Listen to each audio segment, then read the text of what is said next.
Eta astelenero bezala gaurkoan kirol kontuak izanen ditugu eta gainera kostaldeko kirol bat, baina Nafarroan ere praktikatu daitekena, Nafarroako Bela Eskola eta Federazioko irakasle eta taldeko kidea dugu hementxe, Edurne Fernandina, arratsaldeon, eta bueltan izana telebistara. Mila esker. Bueno, azaldu iguzu, zenbatek osatzen duzue gutxi gora bera Nafarroako Federazioa? Gutxi gora bera 200 pertsona. Bai. Beraz bada jendea, ez? Bada jendea. Pertsona Nafarro osoan, normalen gehienak zarete gazteak edo adin guztietakoak? Adin guztietakoak, Bai. Gazteena konpetitzen dugu eta bestea, bere ontzia daukate pantanoan eta hortxe daude. Oso hori.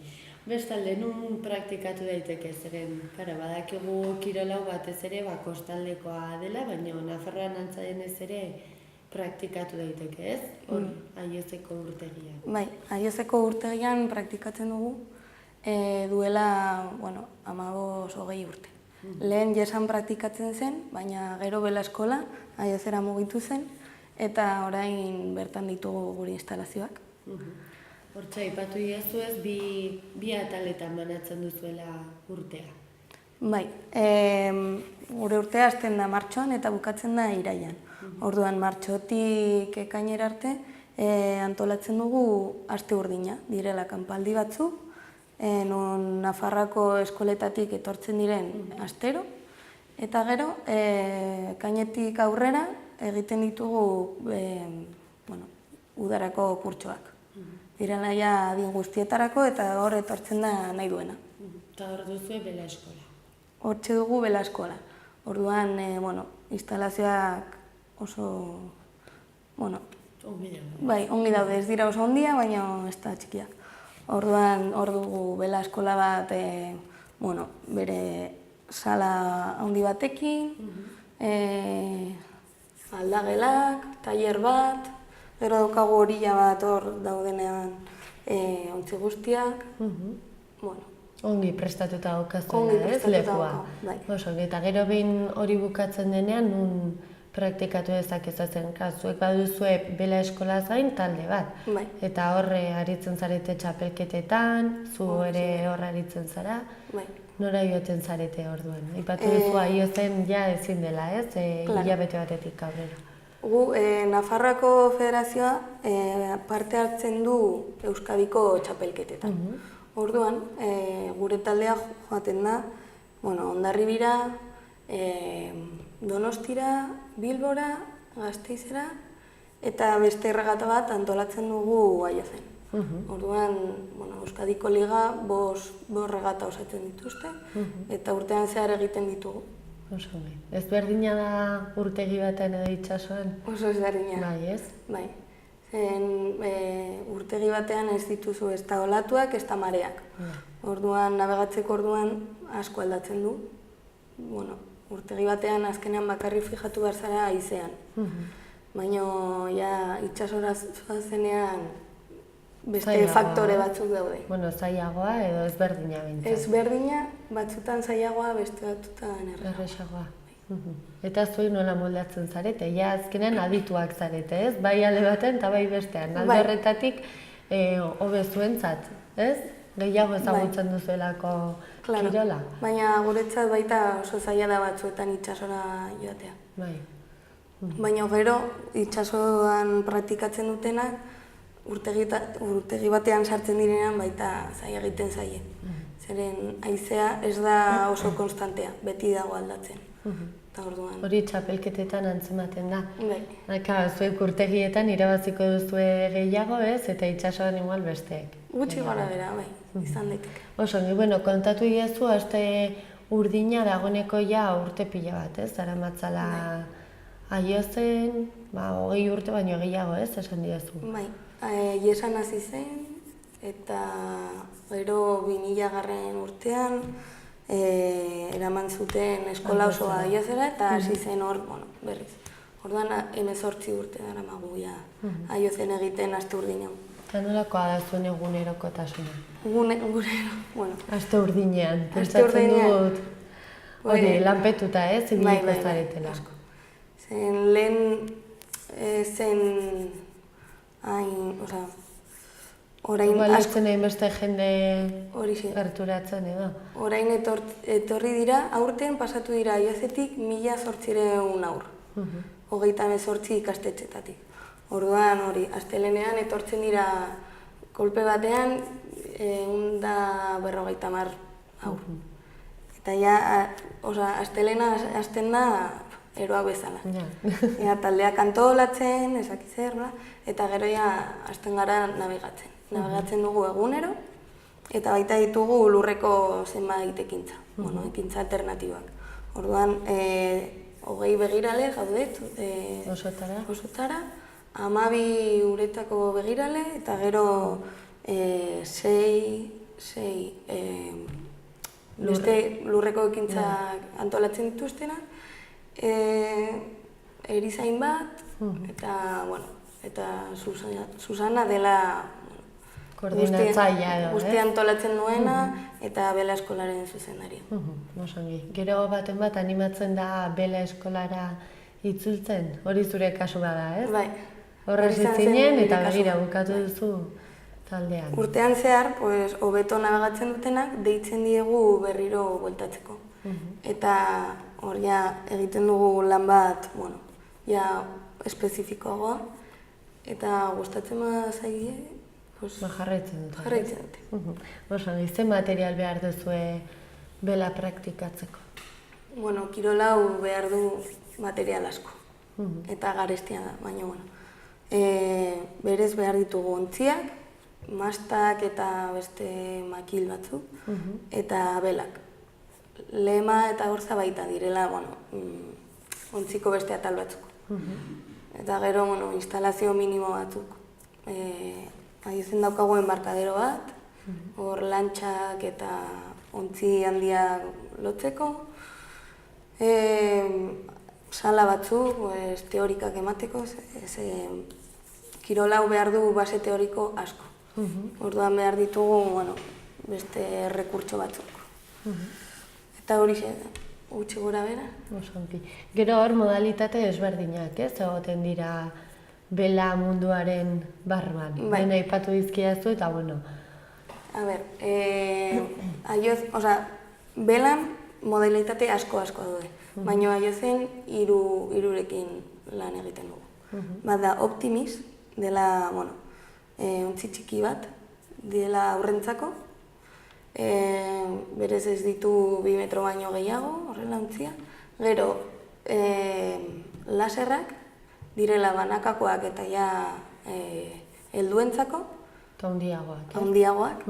Ditu, ez dakit, 3 metro terdi edo horrela. Eta belak dauka, ez dakit, 5 metro karratu. Gutxi gora bera. Gero ditugu gorienak, direla binakakoak eta baita helduentzako. Eta hor, aurrak sartzen ditugu 3. Eta gero ditugu rakeroak. Ja direla 6 pertsonentzako eta hor, gure lehen kontaktua belarekin egiten dugu rakeroaren bidez. Eta hor, joten gara normalean begirale batekin eta aurrekin edo helduekin. Zein da ikasi behar den teknika oinarrizkoena? Kirol hau egiteko. Berez ikasi behar duguna, horrela, oinarrizkoena, da nola manejatzen den lema edo timoia. Zen doa alrebes, kotxe batean ezkerrera juten mazara, ezkerrera doa. Baina ontzi batean da alrebes. Gero baita, nondik etortzen den haizea, da oso gauza basikoa, eta kostatzen dela asko jakitea. Zeren,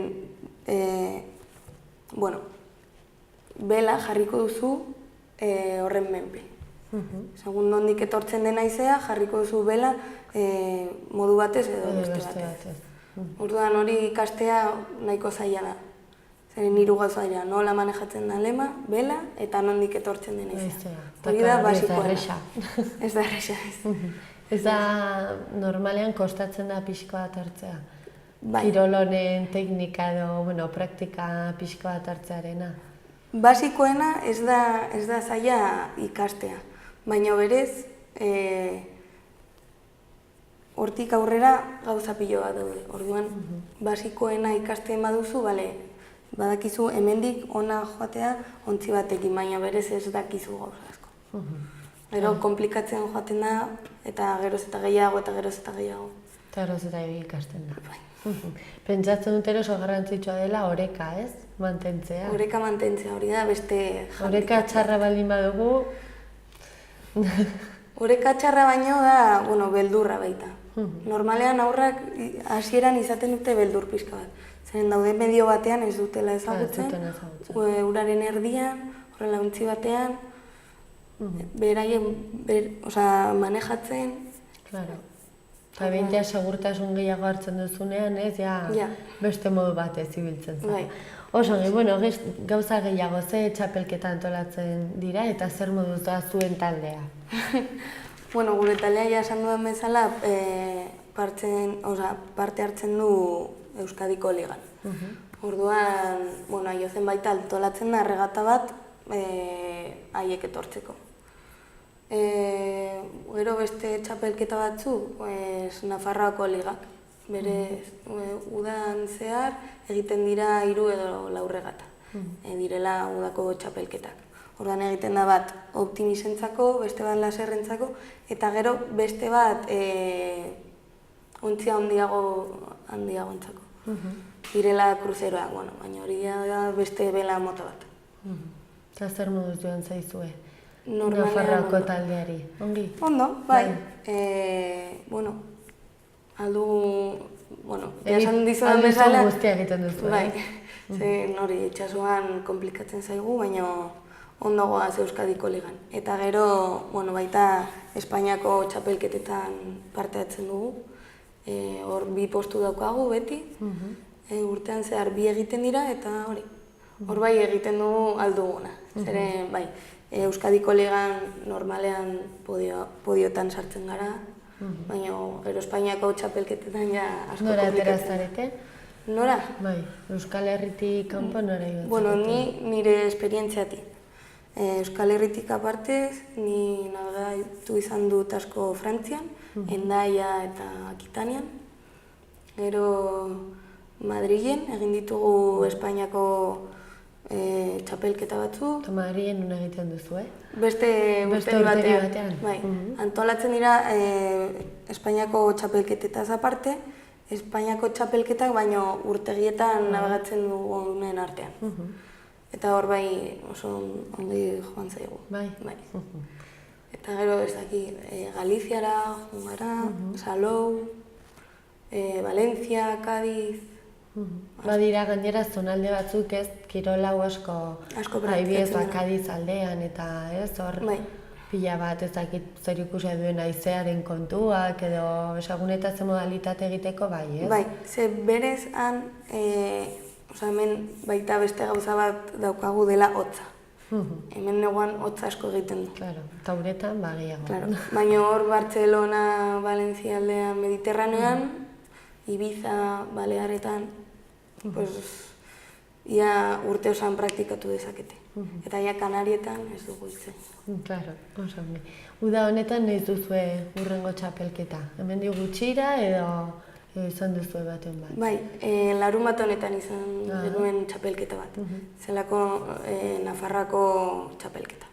Baina, hori da gure artean. Eta zenbat aritzen zarete txapelketetan, gutxo gara dira? Belako ekipoak oraintxe bertan gaude 12 optimiz eta 7 edo 8 laser. Entrenatzailea eta jazta. Eta nungoak zarete, Nafarro osokoak edo... Ia guztiak Iruñakoak. Iruñakoak. Iruñakoak eta, batzuk Esteiakoak, baina orokorrean Iruñakoak. Oso Edurne oso azaldu diguzu guztiak, hor aukera badago ez, aiozera joateko, bela eskolan aritzeko, edo zeinek interesa baldin badu. Mila esker. Bakarrik deitzea eta hor agertzea. Oso ongi. Gainera hor egoten zarete, uda guztia, ez? Udara oso. Gainera bero egiten duenez, ez da, ez zuretara hotza egiten duenean bezala sartzen. Ez. Oso ongi, mila esker, zorte hon txapelketetan, eta eskerrik asko. Mila esker.